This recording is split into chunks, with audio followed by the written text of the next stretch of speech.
जय हिंद दोस्तों। सशक्त भारत से मैं डॉक्टर आर के वर्मा।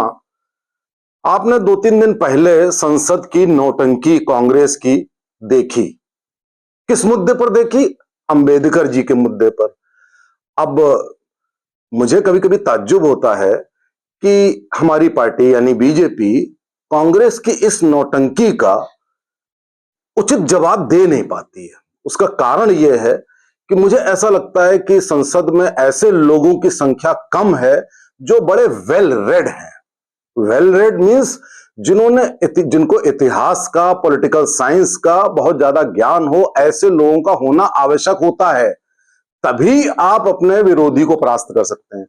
अब अंबेडकर के पीछे जो कांग्रेस नौटंकी कर रही है, और थोड़ी सी नौटंकी करके 40-45 सीट बढ़ा भी चुकी है साथियों, ये भी आप जान लीजिए। इस देश में लोगों की मेमोरी बड़ी शॉर्ट होती है, उनको बार बार याद दिलाना पड़ता है। आप याद दिला नहीं पाते हैं। कांग्रेस एक ऐसी पार्टी है जिसने अंबेडकर जी का जितना अपमान किया है, नंबर 1, अंबेडकर जी के संविधान का जितना अपमान किया है, नंबर 2, और अंबेडकर की जितनी भी नीतियां हैं सबका इतना विरोध किया है जिसकी कोई कल्पना नहीं कर सकता। लेकिन उसके बावजूद भी हमारी पार्टी, हमारी सरकार उनको जवाब नहीं दे पाती है समुचित रूप से। मैं थोड़ा बहुत आपको बताने की कोशिश करता हूं। अंबेडकर जी के संविधान में उन्होंने कहा था कि मजहब के आधार पर कानून नहीं बनेगा। ठीक? कांग्रेस ने सारे कानून मजहब के आधार पर बनाए। सब चीज, चाहे किसी बोर्ड की रचना हो, चाहे यूनिवर्सिटी की हो, चाहे देश में कोई भी काम करना हो, वो उन्होंने मजहब के आधार पर किया कांग्रेस ने।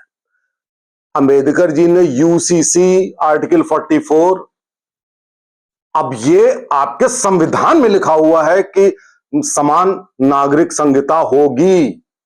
सुप्रीम कोर्ट 6 बार कह चुका है। उसका विरोध कांग्रेस करती है। अब देखिए, 2 पॉइंट पे मैंने बताया कि दोनों पॉइंट पे अंबेडकर जी का विरोध। अब आपको मैं थोड़ी हिस्ट्री पीछे ले चलता हूं। हिस्ट्री पीछे ये ले चलता हूं, अंबेडकर जी के बारे में बताता हूं।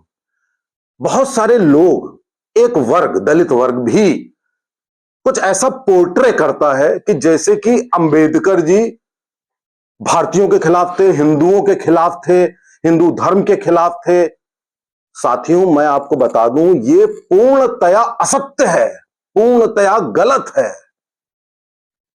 देखिए, अंबेडकर जी जब थे तो उनके लगभग बराबर या थोड़े से ज्यादा कद में एक और दलित नेता थे, जोगिंदर नाथ मंडल। अब देखिए दोनों का आचरण कि जोगिंदर नाथ मंडल ने मुस्लिम लीग से हाथ मिलाया था, अंबेडकर जी ने नहीं मिलाया था। वो चले गए थे पाकिस्तान। पाकिस्तान का मतलब है पहले ईस्ट पाकिस्तान, वेस्ट पाकिस्तान था। ईस्ट पाकिस्तान में वो थे मुस्लिम लीग के साथ, और अपने सारे लाखों कार्यकर्ताओं को, जो समर्थक, दलित समर्थक, उनको ले गए थे। पहले कानून मंत्री बने पाकिस्तान के वो। पाकिस्तान के संविधान की रचना में उनका पूरा रोल था। भारत में अंबेडकर जी का पूरा रोल था। दोनों का आचरण देख लीजिए। उसके बाद उनको वहां पर जिस तरह प्रताड़ना दी गई मंडल जी को, वहां से जान बचा के भागे और भारत में आ करके वीराने में जिंदगी जी करके चले गए। लेकिन उनके समर्थक वहीं रह गए, और उनके समर्थक रह गए, और उधर पाकिस्तान जो वेस्ट वाला है वहां भी काफी दलित रह गए। उनके लिए क्या बनाया हम लोगों ने? सीएए। अब कोई बात कहते ही नहीं है हमारी पार्टी में, भैया सीएए जो कानून बना है वो दलितों के लिए बना है। दलित आ जाएं बांग्लादेश से भारत और पाकिस्तान से भारत, वो कैंपों में पड़े हुए हैं। वहां कोई साथियों ब्राह्मण, ठाकुर और वो सब नहीं पड़े हुए हैं, सवर्ण नहीं पड़े हुए हैं। वो उन सब ने अपना इंतजाम कर लिया। वो आ भी गए, विदेश चले गए, इधर उधर चले गए। कौन पड़ा हुआ है वहां पे? मोस्टली दलित। उनके उत्थान के लिए सीएए जो अभी वाला हम लाए, उनके उत्थान के लिए। लेकिन उसका विरोध भी कांग्रेस कर रही है। हमारे लोग ये बता ही नहीं पा रहे हैं कि भाई साहब, आप जो ये विरोध कर रहे हैं, ये खुद दलित विरोधी हैं, ये कांग्रेस जो है। अंबेडकर जी के बारे में एक बात और प्रचलित है कि जो हैदराबाद के निजाम थे, वो चाहते थे हैदराबाद यानी कि एक पाकिस्तान भारत के अंदर बन जाए, हैदराबाद में। और उन्होंने अंबेडकर जी से कहा कि जैसे मंडल जी उधर चले गए, ढाका में चले गए, आप इधर आ जाइए अपने समर्थकों को लेकर के। और मैं आपको जाने कितनी राशि बताई, 50-60 करोड़, आजकल के हजारों करोड़ हुए, इतना पैसा दे दूंगा आपने। अंबेडकर जी का जवाब था कि मैं देशद्रोही नहीं हूं, मैं राष्ट्रभक्त हूं। आपने कैसे सोच भी लिया कि मैं ये काम करूं? और अंबेडकर जी के मना करने के कारण ही वहां पर एक नया पाकिस्तान साथियों नहीं बना, और ना भारत के बीचों बीच में एक पाकिस्तान बनता। अंबेडकर बहुत बड़े राष्ट्रवादी थे। कांग्रेस कभी नहीं थी, नेहरू गांधी कभी नहीं थे। नेहरू ने इतनी प्रताड़ना दी अंबेडकर को, उनको अलग थलग किया, और अलग थलग ही नहीं किया, उनको चुनाव हरवाया, और जिसने हराया उसको अवार्ड दे दिया बाद में, उनको बेइज्जत करने के लिए। अंबेडकर, गांधी के भी टर्म्स सही नहीं थे। अंबेडकर जी ने स्वयं कहा कि गांधी को महात्मा कहते हो, इससे बड़ी मूर्खता कोई नहीं होगी। ये तो हम भी कहते हैं, हमें मालूम नहीं था कि ये बात अंबेडकर कह चुके हैं। ऐसे ही साथियों, जो अंबेडकर की किताबें हैं, पता नहीं ये संसद में बैठे हुए हमारे सरकार के नुमाइंदे क्यों नहीं ये बात बोलते हैं। अगर मैं तड़पता हूं कि मैं उनकी जगह होता, मैं इनकी खाल उधेड़ देता कांग्रेसियों। अंबेडकर ने कहा था कि भारत का विभाजन कर रहे हो, अगर एक भी मुसलमान यहां पे भारत में रहता है तो ये विभाजन कंप्लीट नहीं है। कांग्रेसी क्या इस बात से एग्री करेंगे? पूछो कांग्रेसियों से कि क्या अंबेडकर की इस बात से सहमत हो या नहीं हो। सन्नाटा छा जाएगा अपना वोट बैंक डिस्टर्ब होने के कारण। अंबेडकर जी ने कहा था कि जो मुस्लिम है वो कभी भी देशभक्त नहीं हो सकता, वो हमेशा अपने धर्म की बात करता है, वो कभी भी लॉयल हो ही नहीं सकता भारत के लिए। ये बात कही थी। कांग्रेसियों, बता दो कि क्या सहमत हो इस बात से? भाई सब सन्नाटा छा जाएगा कांग्रेस में, लेकिन कोई कहता नहीं है, कोई संसद में ये बात उठ के कहता नहीं है, कांग्रेसियों से पूछता नहीं है। किताबों को दिखाए, किताबों का टाइटल दिखाए, पेज नंबर दिखाए, बोले कि ये कहा था, तुम एग्री करते हो अंबेडकर जी से कि नहीं? और अगर तुम अंबेडकर से असहमत हो तो नहीं हो पाओगे, तुम्हें दलित वोट की चिंता रहेगी, और अगर तुम मुस्लिम की बात करोगे तो वो तुम्हारा वोट बैंक है, पशुपेश में पड़ जाओगे। तुम्हें एक मार्ग चुनना पड़ेगा, ये फैक्ट है साथियों कि एक मार्ग चुनना पड़ेगा। अगर ये सारी बातें संसद में हमारे लोग बताएं तो कम से कम जो ये एक समुदाय जो जय भीम करके हमारे दलितों को गुमराह कर रहा है, कम से कम ये तो ना हो।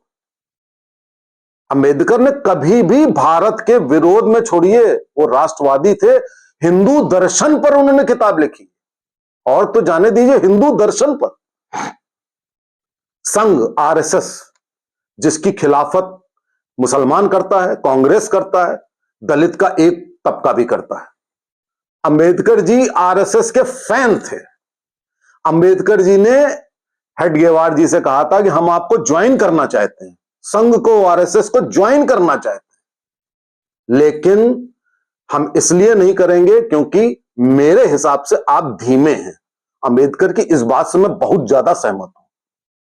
संघ धीमा है। मैं संघ का एक वरिष्ठ सदस्य हूं, लेकिन मैं खुद कह रहा हूं कि हम धीमे हैं। अंबेडकर की बात बिल्कुल सही थी कि मानव जीवन में समय कम होता है और हमें एक लिमिटेड दायरे में काम करना है, लिमिटेड लाइफ स्पैन में ही काम करना है, तो बिल्कुल सही बात कही थी।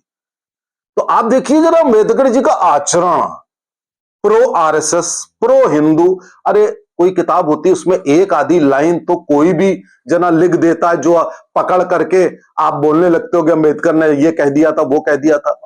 दो चार लाइनें कोई भी किताब लिखता है, दो चार लाइनें कंट्रोवर्शियल होती हैं, या आपके विरोध में होती हैं, या हमारे हिंदू के विरोध में होंगी। दो चार बातें आप कह दोगे उन्होंने हिंदू से बौद्ध हो गए बाद, लेकिन उसके बाद वो तुरंत ही बौद्ध से फिर हिंदू हो गए। क्यों हो गए भाई? उनका विवाह ब्राह्मण स्त्री से हुआ, उनकी बहनों का विवाह ब्राह्मण पुरुषों से हुआ। तो आप पहले उनका जीवन पढ़ो, उनकी किताबें पढ़ो, और उसके बाद इस बात को कोट करो किताबों में पेज नंबर के साथ। फिर उन कांग्रेसियों से पूछो कि तुम बताओ सहमत हो कि नहीं। इनसे पूछो खड़े करके कि तुम सहमत हो कि नहीं हो। तो वो जो अमित शाह जी ने बात कही थी वो बिल्कुल सही कही थी कि अंबेडकर अंबेडकर करते रहते हो, इतना नाम करते हो, केवल वोट के खातिर करते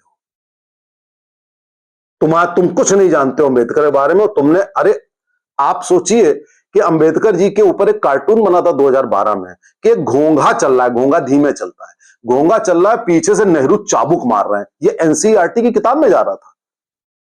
उसको हटवाया किसने? हम लोगों ने, बीजेपी ने। बीजेपी ने अंबेडकर के स्मारक लंदन में बनवाया। भारत में जाने कितने स्मारक बनवाए। इन कांग्रेसियों ने उनको भारत रत्न नहीं दिया, हमने दिलवाया, हमने दिया। और इन्होंने किसको किसको दे दिया? बड़े इनसिग्निफिकेंट लोगों को दे दिया, अपनों को दे दिया। अंबेडकर को नहीं दिया। ये देना ही नहीं चाहते थे। अगर ये होते तो कभी ना, आप ये बातें क्यों नहीं कहते हैं भाई? तो वो उस कार्टून में नेहरू चाबुक मार रहे थे अंबेडकर के कि भाई साहब आप बहुत धीमे लिख रहे हैं, जबकि संविधान के ड्राफ्टिंग कमेटी के चेयरमैन थे अंबेडकर जी। धीमे इसलिए कि बहुत सारे इनपुट्स आते थे और इनपुट्स के हिसाब से डिस्कशन होता था, तब वो चीज इनकॉर्पोरेट होती थी, तो उसमें उनका कोई दोष नहीं था। आप चाबुक मार रहे थे। तो इस तरीके की आपने असंख्यों बातें अंबेडकर के अपमान में आपने करी और कही हैं। आप हमेशा करते आए हैं, हमेशा कर रहे हैं। ये बातें बोलिए, बोल करके ये बैकफुट पे चले जाएंगे।